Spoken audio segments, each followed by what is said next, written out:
E aí galera, boa noite, beleza com vocês? Estão aproveitando a quarentena? Dormindo mais, comendo mais, engordando mais, entediando mais. Mas não se esqueçam de se cuidar, viu? Sempre, viu galera? O que acontece? Deixa eu explicar pra vocês aqui. A gente fechou o assunto do módulo passado. Questão de genética, herança quantitativa, interação gênica. Aquilo fechou o assunto daquele módulo. Por enquanto, eu ainda estou com a filosofia de seguir o conteúdo da apostila Bernoulli. E o que acontece? Eu ainda não tive o acesso ao segundo volume dela, que corresponde aos assuntos do segundo trimestre. Então o que acontece? Para não deixar vocês muito tempo sem aula, até que esses assuntos sejam disponibilizados para a gente novamente, eu resolvi abordar temas que estão direta ou indiretamente ligados com a nossa situação atual, que é uma situação de pandemia, como todos vocês já sabem. Então, isso aqui vai ser meio que um paliativo, mas não menos importante, porque dessa maneira a gente vai contextualizar as doenças, a gente vai contextualizar termos e conceitos que com certeza vão ser bem importantes para vocês no Enem. Tem a ver com biologia, tem a ver com o momento atual, provavelmente, quase certeza, vai ter a ver com a prova de vocês também. Que eu dei uma olhadinha, a data por enquanto está marcado, mas alguém desmarca e recorre, marca de novo, então a gente está meio que no escuro com isso ainda. Mas vai dar tudo certo no final. E aqui é esse conteúdo, teoricamente além do que é fornecido pela apostila, para não deixar você sem conteúdo, né, sem assunto nesse período. Primeiramente, eu já me desculpo pelo tempo que eu estou sem postar vídeos, estou com alguns problemas técnicos, digamos assim, no celular. É baixa qualidade do aparelho mesmo, não tenho o que falar. E aqui eu vou tentar trabalhar com vocês vídeos mais longos também. Tentar pegar, estava fazendo no máximo 15 minutos, tentar pegar 25, meia hora, se a memória, a bateria e todas as limitações do meu aparelho permitir. Beleza? Então vamos começar. Como eu disse para vocês, a gente está no cenário de pandemia. Todo mundo fala pandemia, pandemia, pandemia. Eu tenho certeza que vocês leram bastante sobre. E se não leram, eu recomendo fortemente que leiam. Não só apenas sobre o coronavírus, mas sobre os termos, certo? O que acontece? Para a gente falar de pandemia, a gente tem que falar de alguns termos antes. O primeiro deles que eu quero falar com vocês é um termo epidemiológico, né, questão mais sanitária, que é do surto, que está correlacionado com outro termo, que é a epidemia, que está correlacionado também com outro termo, que é a pandemia, que está correlacionado com outro termo, que é a endemia. Então são os 4 conceitos básicos epidemiológicos, digamos assim, que vocês vão ter que entender. É a questão de controle de doença, localização de doença, combate à doença e prevenção à doença, certo? Primeira questão que eu tenho que falar com vocês. Surto. O que é um surto epidemiologicamente falando? Aumento repentino de casos. Todas as doenças, os órgãos sanitários, governamentais, eles têm uma noção de mais ou menos em média quantos casos de determinada doença vai acontecer em tal região. Você tem um levantamento para isso. Então, por exemplo, aqui para Serra Talhada são previstos 150 casos de dengue. Não sei se é alto ou baixo, ainda não tive acesso aos dados da cidade. Mas você tem essa média. Um surto acontece quando ocorre um aumento repentino do número de casos que ultrapassa essa média. Ok? O grande detalhe do surto é que ele é o mais local dos conceitos. Peguem pandemia, epidemia e surto. O surto é o mais local, é o mais restrito. Por exemplo, eu soube que Serra Talhada tem um problema muito sério com dengue. Vamos supor, a previsão para os casos de dengue na cidade, como eu falei, são 150. Para tal bairro, vamos chutar aqui, para ABB, a previsão do número de casos de dengue é de 40 casos de dengue no ano. Mas, em vez de 40, foram notificados 70, 80, 90. Isso é um surto. Porque você teve um aumento repentino no número de casos em determinado local. Qual é o local? O bairro da ABB. Mas, professor, se mais bairros tiverem esse surto, aí já passa de surto para uma epidemia. Então, a cidade de Serra Talhada, se tiverem mais localidades com surtos de determinada doença, já entra como epidemia. Mas aí tem um pulo do gato, tem uma casca de banana que eu quero que vocês entendam. A epidemia também está envolvida com o conceito de localização. Muitos surtos por várias localidades de uma cidade caracterizam epidemia na cidade. Mas perguntando a vocês, para o estado de Pernambuco seria uma epidemia? Não. Para o estado de Pernambuco seria um surto. Seria uma epidemia para o estado de Pernambuco se várias cidades declarassem epidemia daquela doença. Então, dentro de cidade, se vários bairros declararem surtos, é considerada uma epidemia dentro da cidade. Para um estado, se uma cidade declarar que está uma questão de epidemia de dengue, para o estado não é epidemia ainda. Só se esses surtos na cidade se espalhar para outras cidades. Aí para o estado é epidemia. E para o país? Se for só em Pernambuco, para o Brasil não seria uma epidemia. Agora, se acontecer em outros estados, para o Brasil passaria a ser uma epidemia. Por exemplo, em 2015 tivemos uma epidemia de dengue, que foi aquela que apareceu dengue, chikungunya, se não me engano foi 2015, 2014, nessa faixa. O Brasil declarou estado de epidêmico, de epidemia de dengue, porque estava em São Paulo, Rio de Janeiro, Bahia, Pernambuco, vários estados. Então sempre se liguem. O conceito é o mesmo, é o aumento repentino de casos que vai acima da média do que estava previsto pelos órgãos sanitários e governamentais. Porém, o que vai diferenciar um do outro é a abrangência, a localização desse aumento de número de casos. Em uma cidade, se for em mais de um bairro, deixa de ser surto e passa a ser epidemia dentro da cidade. Para o estado, vai continuar sendo surto se for só em uma cidade. Se espalhar para outras cidades e as outras cidades declararem esse surto, passa a ser uma epidemia em nível de estado. E para ser em nível de país, tem que transcender as fronteiras do estado. Tem que ser mais estados ou um número muito grande de cidades para no país ser considerado epidemia. Então preste atenção, o conceito básico biológico é o mesmo, mas a localização, a abrangência geográfica desse aumento repentino no número de casos é que vai diferenciar se é um surto ou uma epidemia. Pandemia, aumento do número de casos, porém em escala global. Geralmente, quando pega 2 continentes ou mais. Pegando pela escala, você já sabe, o coronavírus foi declarado pandemia pela OMS, se eu não me engano, em março, final de fevereiro para março. Transcendeu as fronteiras da Ásia e chegou na Europa. O detalhe que eu quero que vocês entendam é o seguinte: a pandemia, muita gente vai logo para doenças gravíssimas, peste bubônica, varíola, AIDS, ebola. Se bem que ebola nunca foi uma pandemia propriamente dita. Mas o que acontece? A pandemia é quando afeta mais de um continente e coloca pessoas ao redor do globo em perigo simultaneamente. A doença, isso não tem a ver necessariamente com a gravidade da doença. Por exemplo, a taxa de letalidade da varíola era 30%. Gigante. A do coronavírus, a taxa de letalidade dele normal, biologicamente, é 2%.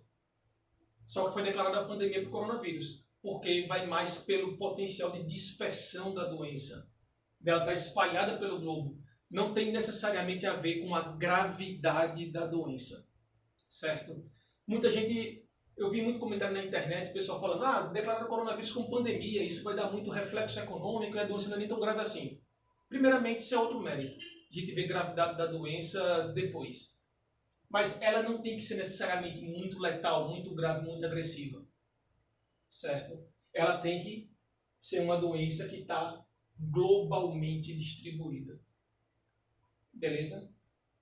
E, por último, o conceito mais triste de todos, que é o de endemia. Por que eu digo que é o conceito mais triste? Primeiro, porque ele é regionalizado. E segundo, porque é periódico. Ou seja, é aquela doença que já acontece há muito tempo no local e todo mundo já sabe que vai acontecer e sabe até a época do ano que ela acontece. Mas ninguém consegue, por falta de vontade política, por falta de vontade técnica, ninguém consegue fazer nada. Por exemplo, no norte do Brasil, você tem várias doenças endêmicas do norte que acontecem naquele local que tem um aumento ou diminuição de casos, mas fica numa média, que acontece naquele local, fica numa média em determinada época do ano. Você tem a febre amarela no norte, você tem a malária. A dengue aqui, quando os casos não pipocam, ela já é considerada endêmica do Brasil. Então, endemia é aquele conceito que é o seguinte, por isso que eu digo que é o mais triste. Esse número de doenças vai acontecer, vai continuar acontecendo, a gente mantém a média e tenta manter sob controle. Mas sempre vai ser cíclica, sempre vai estar acontecendo. Certo? Então, preste atenção. O conceito de endemia trabalha com regionalização também, é um conceito mais de alguma região do país, mas está mais ligado ao conceito de tempo, que é aquela doença que sempre acontece naquele período, sempre vai acontecer com aquele número de casos sempre em torno da média. Surto, epidemia e pandemia tem basicamente o mesmo conceito, mais uma vez repetindo para vocês, um aumento súbito no número de casos acima da média, mas tem muito a ver com distribuição. Tem muito a ver com uma regionalização também. Surto é o mais local deles. Lembre do exemplo de Serra Talhada. Decora, dengue e Serra Talhada. Se um bairro declarou um aumento repetido no número de casos, é surto. Se mais de um bairro declarou esse aumento repetido no número de casos, é uma epidemia no nível de cidade. Se mais de uma cidade declarou esse aumento repetido no número de casos, é uma epidemia no nível de estado. E assim sucessivamente. E a pandemia é quando atinge o nível global. O que é um nível global? Geralmente 2 continentes para frente. E a pandemia não tem necessariamente a ver com a gravidade da doença. Certo? A gente deu o exemplo do coronavírus comparando com a varíola. A letalidade é bem diferente, mas o corona também é uma pandemia. Tranquilo? Então fica nessas questões. E a endemia é aquele que acontece todo ano. É época de dengue e Serra Talhada. Quando chove aqui, é época de dengue. É o maior descaso de poder público que você pode imaginar na sua vida. Certo? Não só o mérito aqui de Serra Talhada, mérito do Brasil como um todo. Choveu, é normal ter casos de dengue. Acontece em que período? Época de chuva. Em que locais de Pernambuco? Em que estados? Caracteriza a endemia. Por isso, mais uma vez que eu digo que é o mais triste. É aquela doença que nós sabemos que vai acontecer, mas ninguém consegue ou se propõe a fazer nada. Certo? Eu deixei meu discurso politicamente engajado para depois. Esses são os 4 conceitos básicos, galera. O que acontece agora? Eu vou trabalhar com vocês algumas das principais pandemias do mundo. A gente vai trabalhar com algumas endemias também, porque é interessante falar delas, principalmente as que acontecem aqui no país. Mas eu vou começar abordando pela pandemia. E a gente vai tratar de algumas doenças que flagelaram o mundo por muito tempo. E com certeza vocês vão conseguir traçar paralelos com a de agora. Certo? A doença, em tese, que matou mais gente na humanidade. E eu tinha uma professora no curso de biologia que dizia sinceramente que sentia falta dessas pragas que flagelavam a humanidade. Porque a medicina avançou muito e a população estava crescendo sem controle. Ela disse, não, falta uma doença. É uma professora minha de biologia. Não vou citar nomes, mas não sou eu que estou dizendo. Mas a que matou mais gente é essa bichinha aqui. Varíola. É difícil você estimar os cálculos, as contas de quanto ela matou, porque ela começou a flagelar a humanidade no momento que você não tinha nem a contabilização de morte, nem a causa mortes por doença, você nem sabia o que era um vírus, um micro-organismo, nem nada. Mas a estimativa de mortes pela varíola, no tempo que ela ficou circulando, foi isso aqui. 300 milhões de pessoas. Certo? Em 1958, preste atenção, 1958, a varíola foi erradicada oficialmente, declaradamente, em 1980. Eu acho que o último caso de varíola foi em 77, 78.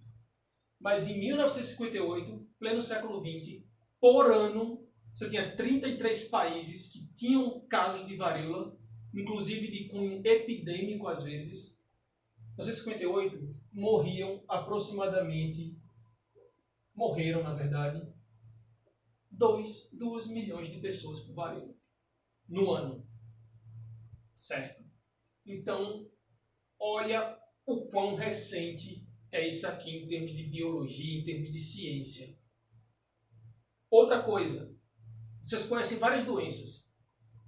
Me diz uma fora a varíola que foi erradicada. Eu estou dando tempo, não sei porquê, porque esse é um vídeo, né? Mas o que acontece? A varíola é uma das pouquíssimas, se não única, doença que a gente conseguiu erradicar. Gripe está sempre mudando, as outras estão sempre mudando. A gente tem flagelos como cólera ainda, como ectossomose. E a gente só conseguiu erradicar, até hoje, praticamente, a varíola. Certo? O que a gente pode falar de varíola? Primeiramente, os aspectos biológicos diretos. Certo? Vírus. A varíola era um vírus. Qual o material genético? Vírus de DNA. Outra característica da varíola. O tamanho do vírus. Ele tinha cerca de 300 nanômetros. Ou seja, era um vírus extremamente grande. No microscópio óptico, dependendo da resolução, você até podia conseguir ver de tão grande que ele era. E é um vírus cujo material genético é DNA. A gente viu na aula de vírus. O que é que o material genético como o DNA dá de característica para o vírus? Primeiramente, é um vírus altamente específico, ou seja, só ataca um hospedeiro. E segundo ponto, são vírus que mutam menos. Vai que é por isso que a gente conseguiu erradicar. Ele tinha uma taxa de mutação baixa. Ele atacava basicamente só humanos. Você tem varíola equina, varíola bovina, mas a varíola humana que causou essa quantidade de mortes, nós éramos o único reservatório dela. Ué, mas a gente era o único, como é que a gente não conseguiu erradicar isso antes? Primeira coisa, galera. O que favorece as pandemias é o nosso modo de vida. Não adianta. Hoje em dia está piorando um pouco. Mas quando passamos, isso vocês podem falar até com o professor Cristiano melhor, na verdade isso aqui daria um aulão muito bacana de biologia com história, porque mexe muito com conceitos históricos. Mas quando os seres humanos, Revolução Verde, prática agrícola, começaram a se amontoar, deixaram de ser caçadores-coletores, passaram a se amontoar em aldeias que foram virando vilas, que foram virando cidades, ficaram muitas pessoas morando uma perto das outras. Então, os vírus que antigamente demoravam muito para ser dispersos, ou então matava um punhado de pessoas e não tinha para onde ir, ele praticamente encerrava por ali. Conforme mais pessoas foram se aglomerando, o vírus ficou com mais reservatório para ir saltando de pessoa para pessoa. Simplesmente assim. Ele só tem humanos como reservatório, mas as pessoas foram se aglomerando. E veio depois o comércio, as rotas comerciais. Então aquela pessoa que contraiu o vírus, ele não vai ficar só na sua vila, só na sua aldeia, só na sua cidade. Ele vai levando o vírus para outros locais também. Então, é o nosso modo de vida. Eu vejo com essa pandemia do coronavírus muita gente criticando a globalização. Não, é por causa da globalização. Isso sem falar nos disparates de vírus criados em laboratório, coisa proposital da China, enfim. Mas essa globalização favorece a isso? Eu concordo inteiramente. favorece. Só que a varíola, a gente vai ver de quando ela foi originada. E você não tinha 1% da globalização que tem hoje, e ela se espalhou de uma maneira crescente. Levou mais tempo, mas se espalhou. E agora, contando com mudança climática, você contando com desmatamento, você contando com modos de produção de carne, de agropecuária, aí é que você amplifica completamente as chances desses vírus se proliferarem. Então, proliferou porque o nosso modo de vida mudou. Esse é o fato. Caracterizado principalmente pelo amontoamento de seres humanos, com a criação das cidades logo depois da Revolução, logo depois entre aspas, mas pós-revolução agrícola, e as rotas de comércio que permitiu que esses vírus se espalhassem. E o triste hábito de seres humanos brigarem com os outros. Porque você vê, por exemplo, na origem da varíola, que através de guerras, ela saiu sendo espalhada para a Europa, para o Sudeste Asiático, para outras localidades. Biologicamente, DNA, um vírus grande, ataca humanos. Sintomas da varíola são bem básicos. Febre, dor de cabeça intensa, prostração, ou seja, você perde as energias, você fica cansado. Mas a principal característica sintomática dela são as pústulas. A varíola, ela entrava em contato com outro ser humano por via respiratória. A grosso modo, parecido com corona. Fala, espirro, tosse, ela entrava em contato por via respiratória. Mas o local que o vírus preferencialmente se alojava para se multiplicar é a pele. Por isso que as fotos de varíola, caso vocês tenham estômago para procurar, porque são fotos realmente horrendas, causava erupção. Pensem na catapora, agora num estágio piorado. Causavam erupções que, quando não matava a pessoa, deixava cicatrizes. E isso era levado para o resto da vida. Então, essas são as principais características biológicas do vírus. A transmissão, como eu falei, gotículas de saliva. E, além disso, as secreções das pústulas também costumavam transmitir. Certo? Então, isso é biologicamente a varíola. Mas eu quero discutir com vocês um outro aspecto dela. O que acontece? Primeiramente, ainda no campo da biologia. Você tem a varíola e você tem outra doença que tem um aspecto ligeiramente semelhante, que é a varicela. Varicela é um nome chique para uma coisa chamada catapora. Ok? Já tive catapora. É bem desagradável. Muita gente no diagnóstico confundia as duas. Tanto que em 2010, ou 2010, se eu não me engano, saiu um artigo que foi até um bafafá na comunidade científica, que foi o reaparecimento da varíola, eu acho que o país era Uganda. Porém, depois viram que era varicela. Porque você tem um diagnóstico diferencial. Primeiramente, os vírus são completamente diferentes. Família de vírus diferentes totais. Segundo, você tem uma característica, tem várias, período de incubação, tem a transmissibilidade, mas a característica mais marcante da varíola para a varicela eram duas. Primeiro, a varíola parecia as pústulas, preferencialmente na face e nos membros. Preferencialmente não quer dizer exclusivamente. Face e membros. Tanto que era muito comum você ter pústulas na palma da mão e na sola do pé. Apareceria aí, claro, empestava o corpo inteiro, mas preferencialmente face, pescoço e membros. A catapora, a varicela, ela pega muito a face, pescoço e tronco.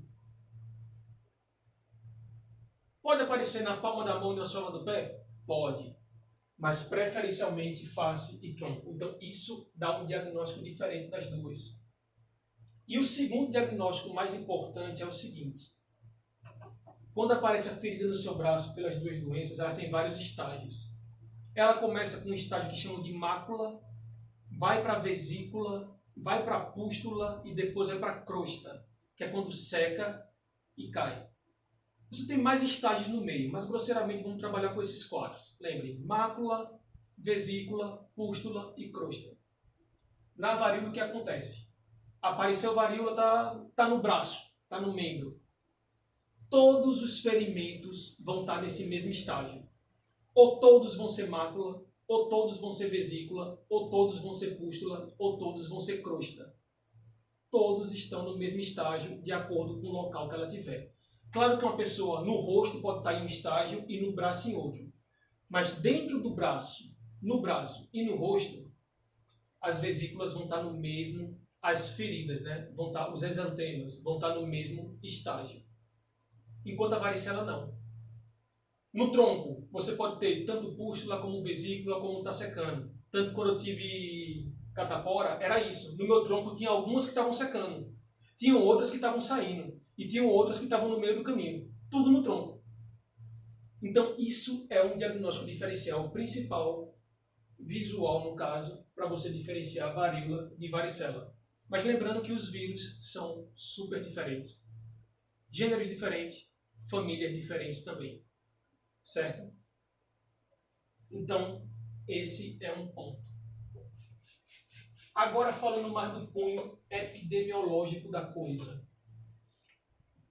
A varíola é difícil. Boa parte dos registros foram contabilizados começando no século IV d.C., mas depois começou a ser contado mais seriamente no século X d.C.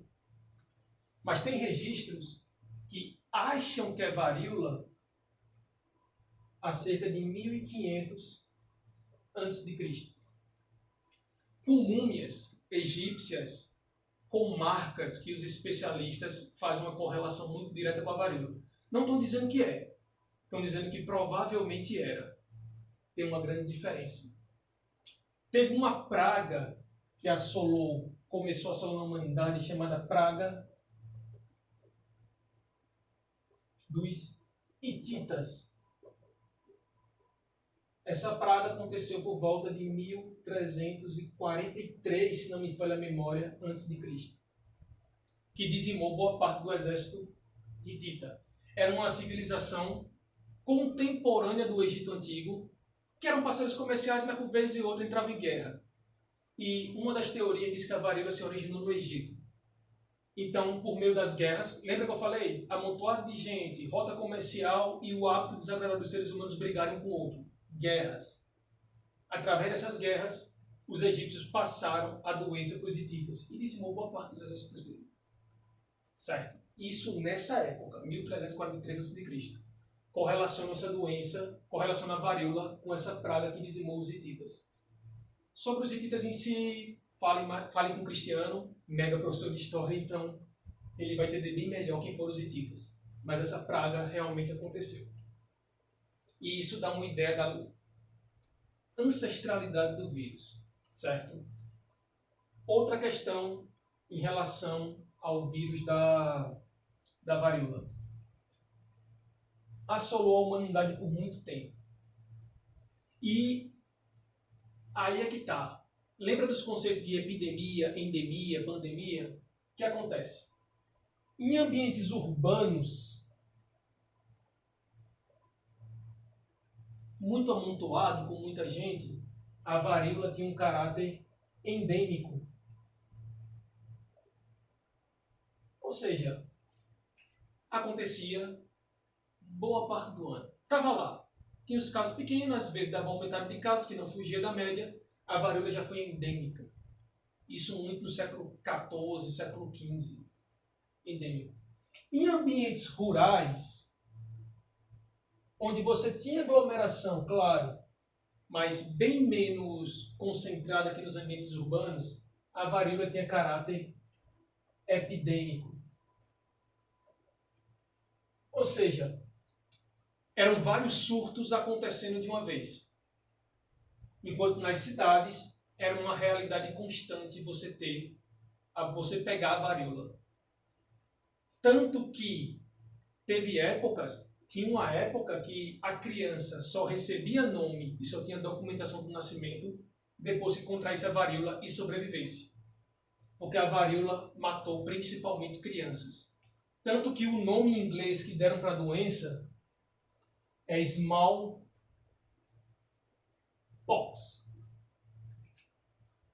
Pox é ferida, cicatriz, pústula. Então, pústula pequena, que ela forma umas pústulas pequenas, ao contrário da sífilis, que por um tempo formava as great pox, que são pústulas maiores. Mas o small também era em relação à parte da população, o segmento populacional que a varíola mais atingia, que eram crianças. Então, realmente, isso é documentado. A criança só tinha nome, registrada certinha, tinha só direito à herança caso escapasse da varíola.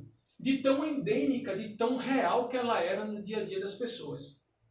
Só que vocês podem perguntar, mas professor, a vacina do Edward Jenner, ela só foi... Ele começou a estudar 20 anos antes, mas só foi testado em 1793.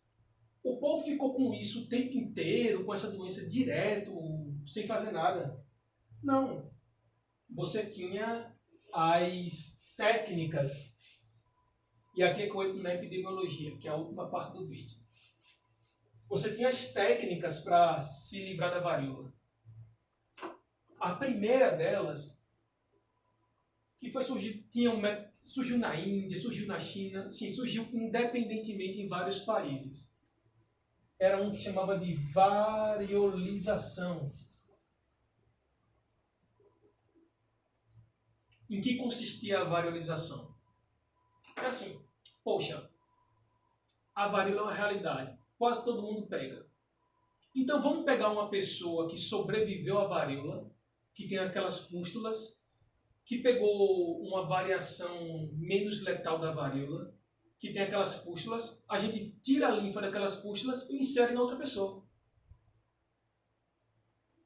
Funcionou? O pior que ajudou bastante.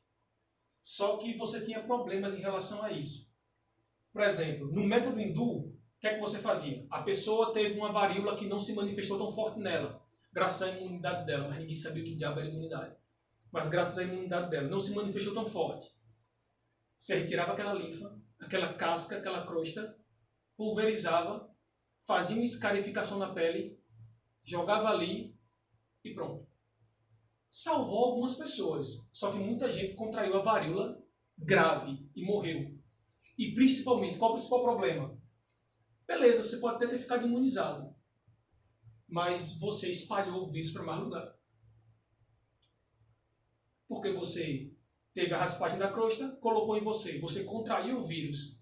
Vamos supor que sua imunidade dá conta daquele vírus. Beleza, você vai ficar bom, mas aí você transmitiu para pessoas que não tinham uma imunidade tão boa. Então, esse era um grande problema da variolização. O método hindu, indiano, era escarificando a pele. O método chinês era mais bruto, que era tirando essas crostas, a linfa, pulverizando a casca dela e inserindo pelo nariz. Por ser a via natural de contaminação do vírus, né, que é a via orofaríngea, né, a via nasal, no método chinês você apresentava os sintomas com mais intensidade que no método indiano. Uma coisa interessante, né? A varíola se prolifera principalmente na pele. Quando você inseria o vírus pela pele, você pegava. Como no método hindu, você pegava. Só que os sintomas eram mais suaves do que daquele que era feito pelo nariz, que é a via normal de inserção do vírus. Então, esse é o método chinês. A Turquia também criou um método. Uma princesa ou rainha inglesa, se eu não me engano, viu esse método. Ela tinha cicatriz, ela sobreviveu, mas ficou encantada e levou para a Inglaterra e saiu espalhando esse método para a Europa inteira. E deu resultado. Você salvou algumas pessoas com esse método, mas você não resolveu o problema. Depois existia a variolização. Lembre-se, variolização. Pústulas, a crosta. Você tira aquela substância, a casquinha também, e insere em outra pessoa. Você teve, vou chamar com o nome típico dela, braço a braço, que é a vacinação do Edward Jenner. O que acontece com isso? Já contei para vocês a história do Jenner. O Jenner é o cara mais antiético do mundo, não tem o que discutir. Ele trabalhava em zona rural, Algumas fontes dizem que ele trabalhava com variolização, eles faziam as inoculações, e ele percebeu que pessoas que trabalhavam com gado e contraíam varíola bovina, quando pegava a varíola humana, ou os sintomas eram mais leves, ou não desenvolvia sintoma nenhum. Aí ele fez essa correlação. Aí ele, depois de algum tempo, ele observou, só depois de 20 anos é que ele foi fazer o teste. Em 1793, se não me falha a memória. Eu vou colocar aqui até em parênteses para vocês saberem que é o método de vacina do Jenner. Ele pegou uma mulher que trabalhava ordenhando vaca, Sarah Nelms, eu acho que é o nome dela.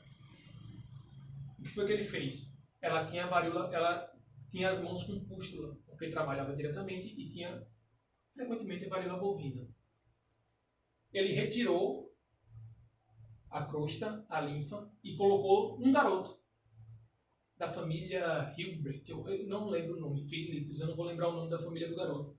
Colocou num garoto. O garoto lá teve as manchas na pele, a varíola bovina em seres humanos é muito mais tênue. Aí depois, o que foi que ele fez com esse garoto? Inoculou a varíola humana. Misericórdia. E o garoto não desenvolveu varíola humana. Eu já contei a história para vocês, né? A sociedade britânica lá achou muito antiético e disse que ele tinha um pouco N amostral. Ah, você fez com uma criança, não quer dizer que funciona para todo mundo. Aí depois de um tempo ele fez com mais 15. Incrível isso, né? Ele saiu pegando as crianças e fazendo o mesmo procedimento. Só que todas se salvaram. E isso foi uma evidência muito forte para a vacina que o Edward Jenner desenvolveu. Só que não era a vacina como a gente conhece, que é o vírus atenuado. Não é exatamente desse tipo. Eu estou mostrando isso para vocês entenderem que todo mundo fala Edward Jenner é o pai da vacina. Mas a vacina do Jenner, ele criou a vacina e ficou intocada durante o século. Não, teve muita mudança. Inclusive, Louis Pasteur, que vocês conhecem muito lá daquela questão de origem da vida, deu contribuições posteriores para essa vacina. Aí o que acontece? Esse foi o método do Jenner. Por que braço a braço? Acompanha comigo. Ele retirou lá as secreções, a linfa da varíola bovina, das feridas, e colocou numa pessoa. Essa pessoa não desenvolveria, teoricamente, varíola humana. Quando você faz esse tipo de inserção, a pele onde você fez a inserção, ela começa a criar umas pústulas, que é o sinal da varíola bovina que você colocou. Como era a vacinação braço a braço? Você tirava a linfa dessa pústula e colocava em outra pessoa. Não é como a gente conhece. Não foi nem primeiramente diretamente do gado. Você usava uma pessoa para receber o produto do animal e depois tirava de pessoa para pessoa. Então a pessoa lá pegou varíola, começou a criar pústula. Você ia lá, tirava a linfa das pústulas dessa pessoa, que era um método que dizem que era bem doloroso, e transferia para outra pessoa a linfa da pústula. Ajudou? Também. Foi o primeiro passo. Diminuiu muito os casos de morte. Mas qual era a grande bronca dessa vacinação braço a braço? Primeiro, beleza, você pegou a pústula lá e tirou a linfa e passou para outra pessoa para imunizá-la com varíola. Se essa pessoa tiver outra doença de origem sanguínea, como sífilis ou hepatite que não tinha sido bem relatada, documentada na época, outras pessoas se contaminaram de outras doenças por causa dessa passagem de linfa de uma para outra. E o segundo ponto crucial da primeira vacinação que o Jenner promoveu, era necessário você se revacinar. Você pegou a linfa da pústula de outra pessoa e colocou em você. Às vezes, não era necessário para estimular teu sistema imunológico a produzir os anticorpos. Então, o que você estava fazendo? Você estava ingerindo, basicamente, a grosso modo, um soro com anticorpo de outra pessoa. Depois de alguns anos, o efeito imunológico desaparecia e você podia pegar varíola. Como foi que isso aqui mudou? Porque você entrou a usar o composto, a vacina, diretamente do gado. Lembra, abraço a braço era o quê? Coloquei varíola, contaminei uma pessoa com varíola bovina, tirou a pústula dela. Vou na pústula, tiro a linfa e passo para outra. Por isso que ela é chamada de braço a braço, que era um braço de uma pessoa para outra. Diretamente do gado, não.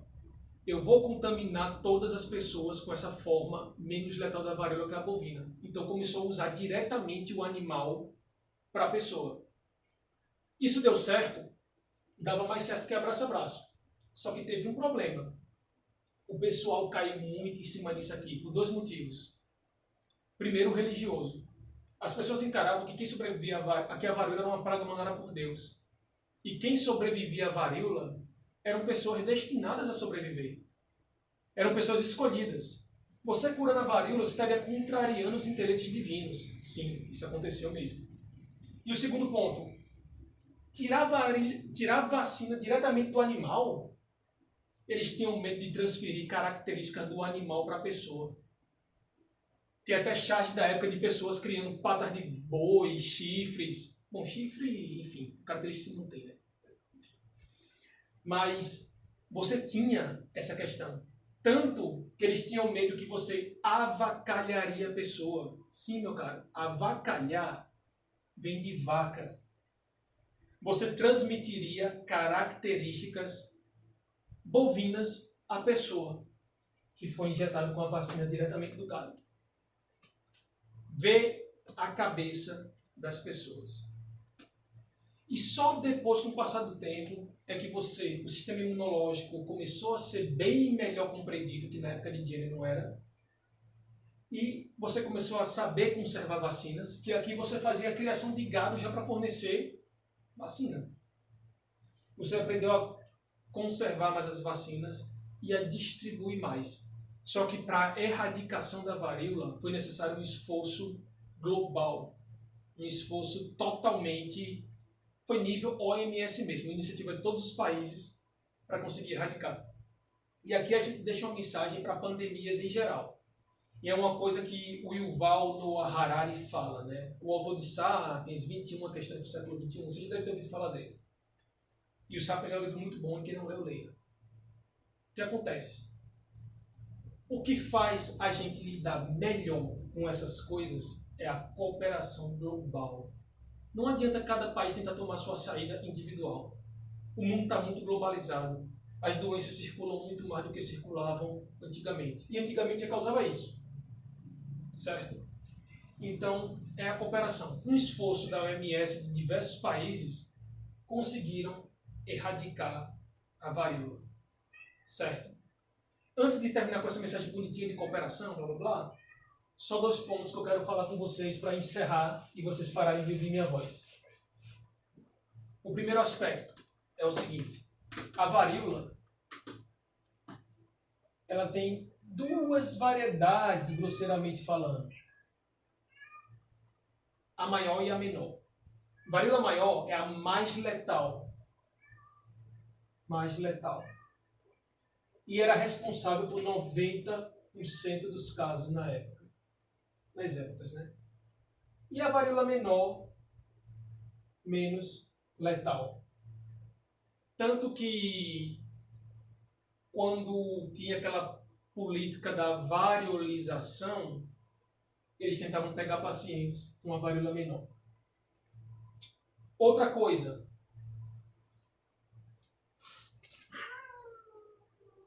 Uma questão muito importante que levantam em relação à varíola é a questão do bioterrorismo. A varíola foi erradicada. Ninguém, há alguns anos, toma vacina contra a varíola. A varíola, em tese, só existe em 2 laboratórios, um norte-americano e um russo. Você tem a amostra lá, né? Caso tenha algum problema, você consegue produzir a vacina em série. Mas já tem registros de tentativas de adquirir esse vírus. O pessoal acha que é basicamente o bioterrorismo. Guerra biológica é um negócio sério. Lembre-se, e mais uma vez, parece que estou fazendo mexendo de cristiano, mas aqui esse assunto relaciona muito com história. Lembre-se que a dominação dos incas, dos astecas e dos maias, e das tribos indígenas brasileiras também, mas aqui não tinha impérios como tinham nas tribos andinas, né, Centro-América. A dominação desses povos foi conseguido, eu não vou dizer unicamente, mas basicamente pelo bioterrorismo, pela guerra biológica. O Hernán Cortés tinha tentado atacar a cidade central do Império Maia e já tinha falhado. Quando contaminou com varíola, foi dizimando toda a população ameríndia que existia, porque eles não tinham nenhum preparo para aquilo. E sim, a varíola já foi usada propositalmente com fins militares. Se não me falha a memória, o ano é de 1763. Um general britânico, ele queria conter uma revolta, uma rebelião. Eu acho que é franco-indígena que eles chamam, que os franceses tinham colocado colônias e estavam em conluio, né? Estavam juntos com determinada tribo. Eu não lembro o nome da tribo, mas estavam juntos com determinada tribo. Um general teve a ideia de dizimar através da guerra biológica. Ele cedeu para os indígenas cobertores, que estavam com secreções de pessoas que tinham tido varíola. Tanto secreção de espirro, tosse, como secreção das pústulas. Cedeu esses cobertores para os indígenas. Ele dizimou a rebelião desse jeito. Acabou matando todas as pessoas praticamente.